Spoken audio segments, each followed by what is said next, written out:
ওগুলো ওগুলো আমি গুনি নাকি রে ভাই? শেখ হাসিনার গুনি নাই, আর কোথেকে এগুলি আইছে? এই দেশে বসে আমি শেখ হাসিনার বিরোধিতা করছি, আপনার অনুষ্ঠানে বসে করছি, কি হয়েছে? ও কি করে?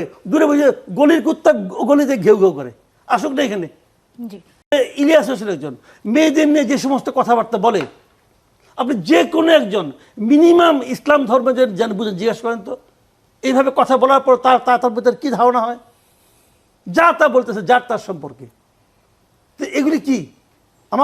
আমার ভাবতে লজ্জা হচ্ছে যে এই লোকটা একসময় সাংবাদিকও ছিল, ইলিয়াস।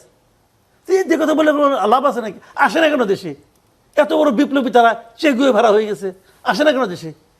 আসুক, আমি তাদেরকে ওপেন চ্যালেঞ্জ করি, আমার সঙ্গে বসুক, ইলিয়াস বসুক, পিনাকি বসুক, দুজনে একসঙ্গে বসুক, ওপেন চ্যালেঞ্জ আমার, বসুক আমার সঙ্গে, দেখেন তারা লজিক দিয়ে পারে কিনা।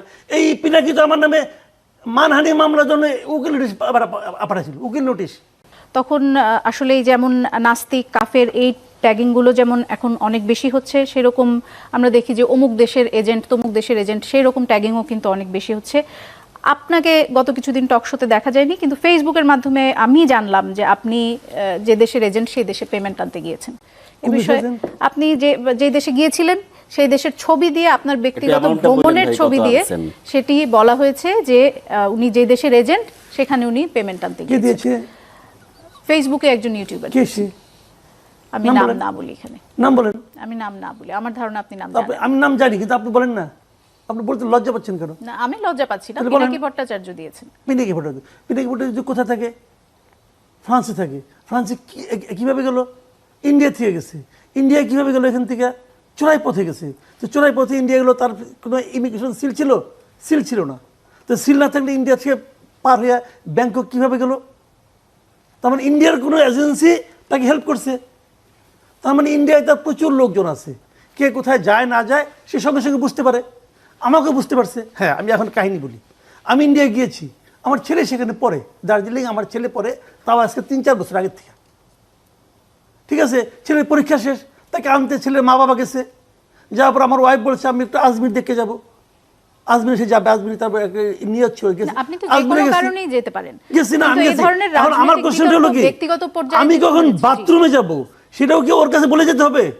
ওকে ওকে, ও দেশে আসুক না, ও তো এই দেশের সার্বক্ষণিক একটা আওলা লাগানোর তালে আছে।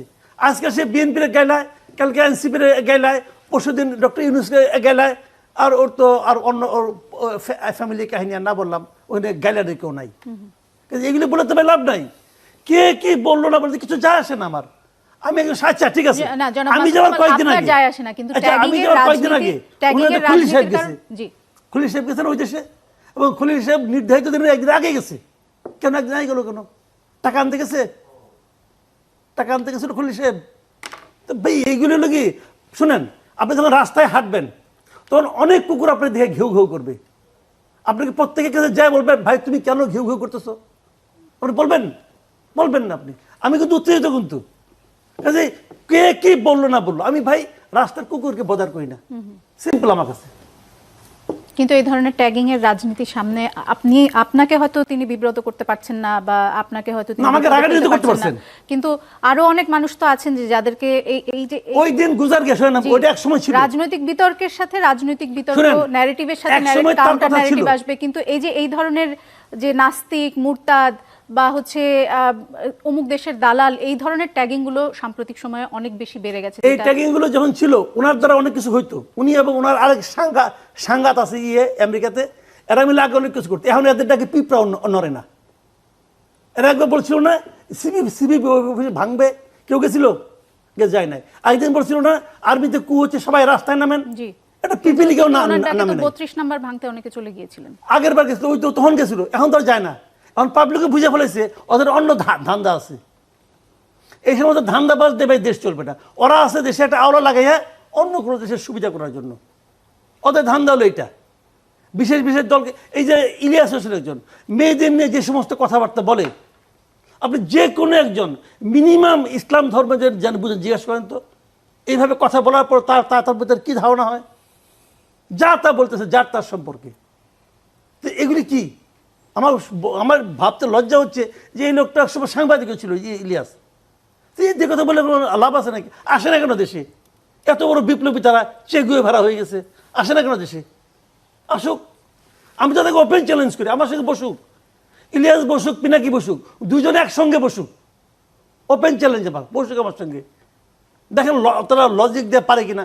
এই পিনাকি তো আমার নামে মানহানি মামলার জন্য উকিল নোটিশ পাঠাইছিল, উকিল নোটিশ আমাকে পাঠাইছিল এই ধানমন্ডি এক ল ফার্ম দেয়া, ওই নোটিশে আমি ফালাই দিছি, কি হচ্ছে আবার? তো ওগুলো আমি গুনি নাকি রে ভাই? শেখ হাসিনার গুনি নাই, আর কোথেকে এগুলি আইছে? এই দেশে বসে আমি শেখ হাসিনার বিরোধিতা করছি, আপনার অনুষ্ঠানে বসে করছি, কি হয়েছে? ও কি করে? দূরে বসে গলির কুত্তা গলিতে ঘেউ ঘেউ করে, আসুক না এখানে। জি।